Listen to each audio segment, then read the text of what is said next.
बिस्मिल्लाहिर्रहमानिर्रहीम। Dear student, अस्सलाम वालेकुम। किंगडम एनिमेलिया का लेक्चर नंबर 7 फाइलम पोरिफेरा का पार्ट बी आज हम रिकॉर्ड करने जा रहे हैं। हमने यहाँ पर meaning, discovery, grade of construction, body layers और हैबिटाट, ये 5 हमने पार्ट ए में किए थे। आज सिमेट्री से स्टार्ट करेंगे। तो आइए चलते हैं symmetry. Sponges have no symmetry. Symmetry को हमने डिस्कस किया था कि सिमेट्री क्या चीज होती है, बायलैटरल सिमेट्री या रेडियल सिमेट्री। ये डिटेल में लेक्चर मौजूद है, आप लोग चेक कर सकते हैं। यहाँ पर लिखा है कि sponges don't have any symmetry, यानी स्पंजेस की कोई सिमेट्री नहीं होती एंड दे आर एसेलोमेट्स, और इनमें कोई सेलून या बॉडी कैविटी भी नहीं होती। सो ये अपने साथ याद रखें। नेक्स्ट हम आते हैं रिप्रोडक्शन के। स्पंजेस में रिप्रोडक्शन किस टाइप की होती है, तो याद रखें कि जो स्पंजेस या फाइलम पोरिफेरा के जितने भी स्पीशीज ऑर्गेनिजम्स हैं, उनमें 2 तरह की रिप्रोडक्शन होती है। एक को हम नाम देते हैं एसेक्सुअल रिप्रोडक्शन और दूसरे को नाम देते हैं सेक्सुअल रिप्रोडक्शन। अब ये जो एसेक्सुअल रिप्रोडक्शन है, ये फिर 2 तरीकों से होती है। या कौन से तरीकों से? हमारे पास होती है या तो बडिंग से या हमारे पास फ्रेगमेंटेशन से, आइदर बाय बडिंग और फ्रेगमेंटेशन। बडिंग क्या कौन सा तरीका होता है? फॉर एग्जांपल एक स्पीशीज से कोई का, ये एक स्पीशीज है, मैं वैसे जस्ट एग्जांपल, ये स्पीशीज है तो ये हमारे पास एक बर्ड निकल आया, सही है, बर्ड निकल आया।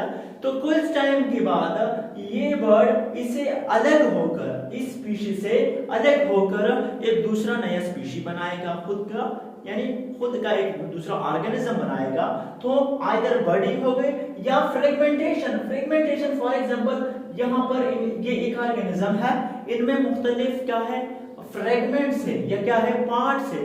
अब हर एक पार्ट, हर एक फ्रेगमेंट क्या करेगा, अपने आप को सेपरेट करेगा और उससे एक नया ऑर्गेनिज्म बनाएगा। ठीक है, तो याद रखिए कि जो एसेक्सुअल रिप्रोडक्शन है, या तो हमारे पास आइदर बर्डिंग होती है या हमारे पास थ्रू क्या होती है, थ्रू फ्रेगमेंटेशन होती है। दूसरा जो सेक्सुअल रिप्रोडक्शन है, उनमें लिखा है कि bye formation and union of gametes.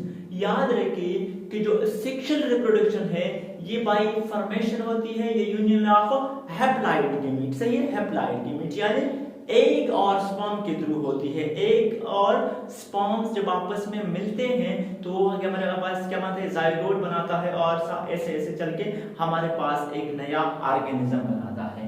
8 number position पे है हमारे पास क्या है कि फर्टिलाइजेशन। तो याद रखें कि स्पंजेस में हमेशा फर्टिलाइजेशन इंटरनल होगी। 2 टाइप के फर्टिलाइजेशन होते हैं, एक को इंटरनल का नाम देते हैं, दूसरे को हम नाम देते हैं एक्सटर्नल। तो इंटरनल वो फर्टिलाइजेशन जो बॉडी के अंदर हो रही होती है, उसको हम कहते हैं इंटरनल फर्टिलाइजेशन, और एक्सटर्नल फर्टिलाइजेशन जो बॉडी के बाहर हो रही होती है। एग्जांपल अगर हम ले लें तो ह्यूमन के अंदर फर्टिलाइजेशन इंटरनल होगी। क्यों? क्योंकि inside the female body fertilisation zygote और एम्ब्रियो वगैरह बनते हैं, सही है। और अगर एक्सटर्नल की बात करें तो एक्वेटिक ऑर्गेनिजम्स में हम अगर फिश को ले लें तो फिश क्या करता है, मेल फिश रिलीज करता है स्पर्म को, और फीमेल जो फिश होती है वो एग को रिलीज करती है पानी में। तो पानी में जब दोनों रिलीज किए जाते हैं, जब आपस में मिल जाते हैं तो उनमें फर्टिलाइजेशन हो जाती है, that is outside of the body. So ऐसे फर्टिलाइजेशन जो बॉडी के बाहर हो, हम उनको कहेंगे एक्सटर्नल फर्टिलाइजेशन, और जो बॉडी के अंदर हो इंटरनल फर्टिलाइजेशन। तो याद रखें कि जो स्पंजेस में होती है फर्टिलाइजेशन, वो हमेशा कौन सी होती है, वो हमारे पास इंटरनल होती है।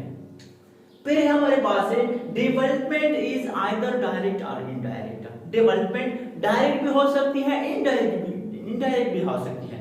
डायरेक्ट ऐसा डेवलपमेंट कि हमारे पास एक क्या हो, जो डायरेक्ट वो बन जाए, क्या मीन्स डायरेक्ट ऑर्गन्स में कन्वर्ट हो जाए, कोई लार्वा स्टेज में कन्वर्ट ना हो जाए कोई स्पीशीज, हम उसको कहेंगे कि ये डायरेक्ट डेवलपमेंट है। अगर पहले वो ऑर्गेनिज्म, ये जो स्पीशीज है, वो लार्वा में कन्वर्ट हो जाए, लार्वा के बाद फिर मैच्योर ऑर्गन में कन्वर्ट हो जाए, तो हम उसको कहेंगे इनडायरेक्ट डेवलपमेंट। फिर हमारे पास यहाँ 9 पे हमारे पास है बॉडी वॉल, लेकिन मैं यहाँ पर बॉडी वॉल की जगह पे मैंने एक दूसरा सिस्टम लिखा है, दैट इज कैनाल सिस्टम। अब कैनाल सिस्टम क्या बला है, body of porifera is perforated by a large number of pores called ostia. हमने जो पहले मीनिंग की थी पोरिफेरा की अपने प्रीवियस लेक्चर में हमने ये कहा था कि पोरिफेरा के ऑर्गेनिज्म के बॉडी सरफेस पे बहुत सारे क्या होते हैं, पोर्स होते हैं, और उन पोर्स को हमने नाम दिया था ऑस्टिया। तो यहाँ पर भी वही लिखा है कि बॉडी पे लार्ज नंबर ऑफ पोर्स होते हैं, उनको हम ऑस्टिया कहते हैं। और ostia it leads internally into a system called canal system. अब ये ऑस्टिया जो है ये इंटरनली लीड करती है एक सिस्टम में, और इस सिस्टम को नाम दिया है कैनाल सिस्टम। अब कैनाल सिस्टम का रोल या फंक्शन क्या है? Main function of canal system is to take water, oxygen and food through the ostia. याद रखें, बॉडी में हमारे पास ऑस्टिया भी होती है, और एक दूसरा टर्म मैंने यहाँ पर यूज किया है, दैट इज ऑस्कुलम। अब ऑस्टिया जो है ये तो हमारे पास छोटे छोटे पोर्स होते हैं through out the body surface, लेकिन ऑस्टिया जो ऑस्कुलम जो होता है ये आउटसाइड मींस बाहर हिस्से वाले पे एक बड़ा पोर होता है। अब कैनाल सिस्टम का रोल ये है कि ये क्या करे कि ठीक करे मींस वाटर ले ले या फूड ले ले या ऑक्सीजन ले ले, ये किस चीज की मदद से लेंगे? ये through with the help of the ostia. सही है, with the help of the ostia and releases waste material like ammonia and carbon dioxide through the osculum. सही है, तो याद रखें कि जो एंटेक का फूड होगा या ऑक्सीजन होगा या वाटर होगी, ये sponges with the help of ostia लेगी, और जो वेस्ट मटेरियल्स होगी just like NH3 that is ammonia and CO2 carbon dioxide, वो एक्सक्रीट करेगी outside the body through the क्या ऑस्कुलम। सही है। नेक्स्ट हमारे पास लिखा है कि skeleton of sponges is in the form of spongin या spicules which is composed of silicon and calcium. बड़ा इंपॉर्टेंट लाइन है, बड़े इंपॉर्टेंट एमसीक्यूज हैं यहाँ पे 3-4। वो कैसे कि याद रखिए कि जो स्केलेटन होती है स्पंजेस की, वो तो आइदर ये किसी से बनती है स्पॉन्जियन से या स्पिक्यूल से। और स्पिक्यूल और स्पॉन्जियन में क्या फर्क है? स्पॉन्जियन जो है इसका रोल ये है कि उसका रोल क्या है कि वो बॉडी को क्या करे, फ्लेक्सिबल बनाए। क्या बनाए? फ्लेक्सिबल बनाए। हमारे पास फाइब्रस प्रोटीन का एक बना होता है, और या क्या करे कि ये हमारे पास बॉडी को सॉफ्ट बनाए। ठीक है, या फ्लेक्सिबल बनाए या सॉफ्ट बनाए। कौन बनाता है?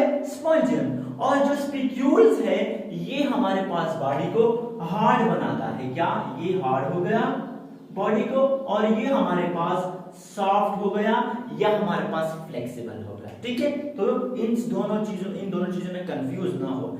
अगर एग्जाम को उधर क्वेश्चन में दिया हो कि स्पॉन्जियन का क्या रोल है, तो बॉडी को सॉफ्ट या फ्लेक्सिबल, और जो स्पिक्यूल्स का रोल है वो बॉडी को हार्ड बनाता है। और फिर ये भी याद रखें कि ये जो स्पॉन्जियन ये स्पिक्यूल्स ये किन चीजों से बने होते हैं? ये सिलिकॉन और कैल्शियम के बने होते हैं, या कार्बोनेट के बने होते हैं। ठीक है, फिर यहाँ पर लिखा है all sponges have skeleton except class Microspongilla. Important MCQs हैं, जितने भी स्पंजेस हैं वो हमारे पास उनमें स्केलेटन होती है, यानी ऑल हैव स्केलेटन एक्सेप्ट एक क्लास ऐसा है जिनमें स्केलेटन नहीं होती, उस क्लास का नाम क्या है? माइक्रोस्पोंजिला। ठीक है, ये भी याद रखिए। साथ साथ में और चीज अगर यहाँ पर कोई रह गई हो तो हाँ, ये भी याद रखिए कि स्पॉन्जेस में नर्वस सिस्टम नहीं आती, स्पॉन्जेस में एक्सक्रीटरी सिस्टम नहीं आती, और क्या रेस्पिरेटरी सिस्टम नहीं होती, सर्कुलेटरी सिस्टम नहीं होती। ठीक है, और ये भी याद रखिए कि एक्सक्रीटरी सिस्टम जो होगी, वो एक्सक्रीशन जो होगी वो कौन से प्रोसेस से होगी? By the process of diffusion. सही है, मैं यहाँ पर लिख देता हूँ, एक्सक्रीशन होगी by the process of diffusion. सही है, ये अपने पास नोट कर ले। और साथ साथ में ये भी याद रखिए कि जो फूड है स्पॉन्जेस का मेन क्वेश्चन है कि फिर फूड कहाँ से लेते हैं, यानी क्या चीज है फूड? तो याद रखिए कि जो प्लैंक्टन्स हो गए या फाइटोप्लैंक्टन्स हो गए, ये हमारे पास फूड में आते हैं। स्मॉल ऑर्गेनिज्म हो गए, ये हमारे पास फूड है किस चीज का? स्पॉन्जेस का। लेकिन जो 80% फूड लेते हैं स्पॉन्जेस, जो 80% फूड लेते हैं, दैट इज बाय कहां से लेते हैं, डेड ऑर्गेनिक मैटर से लेते हैं, ठीक है, ये याद रखें, इंपॉर्टेंट एमसीक्यू। फिर लास्ट में हमारे पास एग्जांपल बचते हैं, फिर ये फाइलम हमारे पास पूरा होता है। एग्जांपल में साइकॉन है, स्पॉन्जिला है, ल्यूकोसोलिनिया है और यूप्लेसिटेला है। तो याद रखिए, अभी एमसीक्यूज में पूछ सकते हैं कि साइकॉन कौन से स्पंजेस होते हैं या जो स्पॉन्जिला है वो कौन से होते हैं। तो साइकॉन हमारे पास मेरीन स्पंजेस होते हैं, याद रखें, मेरीन स्पंजेस होते हैं। स्पॉन्जिला हमारे पास फ्रेश वाटर स्पंजेस होते हैं, सही है, फ्रेश वाटर स्पंजेस होते हैं। और ये ल्यूकोसोलिनिया जो हमारे पास है ये ट्यूब्यूलर मेरीन स्पंजेस होते हैं, सही है, ये भी याद रखिए अपने साथ। और यूप्लेसिटेला, या इसको हम दूसरा नाम देते हैं वेनस फ्लावर बास्केट। यूप्लेसिटेला या दूसरा नाम क्या है, वेनस फ्लावर बास्केट। ये यूज होती है डेकोरेशन पर्पस के लिए, किस चीज के लिए, डेकोरेशन पर्पस के लिए यूज होती है। तो ये आप लोग का जो फाइलम पुरिफेरा था ये यहाँ पर एंड होता है। इंशाल्लाह कल से हम फाइलम सेलेंट्रेट जो सेकंड सेल है वो है फाइलम है, या जिसको हम नाइडेरिया कहते हैं, वो स्टार्ट करेंगे। तब तक के लिए मुझे अपनी दुआओं में याद रखें, मिलते हैं कल, अल्लाह हाफिज।